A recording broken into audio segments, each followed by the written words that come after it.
I am the Tofu Golem. Please enjoy the video.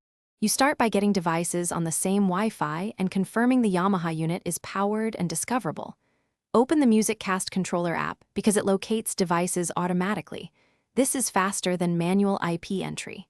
Once done, select the model listed, matching the front panel name, to pair.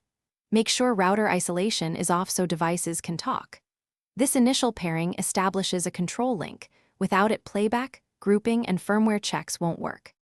Now you configure the unit inside the app, which is where control, grouping, and streaming choices live. Tap the discovered device and accept permissions so the app can communicate over your network. This enables auto scan and firmware checks. Next, name zones for easy selection and choose stereo or party mode depending on whether you want separate zones versus synced playback.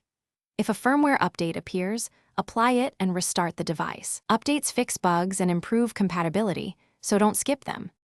Finally, choose how you'll play. AirPlay, Bluetooth, the app's built-in services, or DLNA from a NAS. Pick what matches your library and device. To play across rooms, group zones within the app. This syncs playback and volume. Make sure sample rates or formats are supported to avoid dropouts.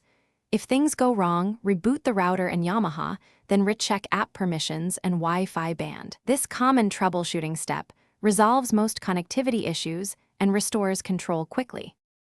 Thanks for watching. Consider subscribing if we helped you today.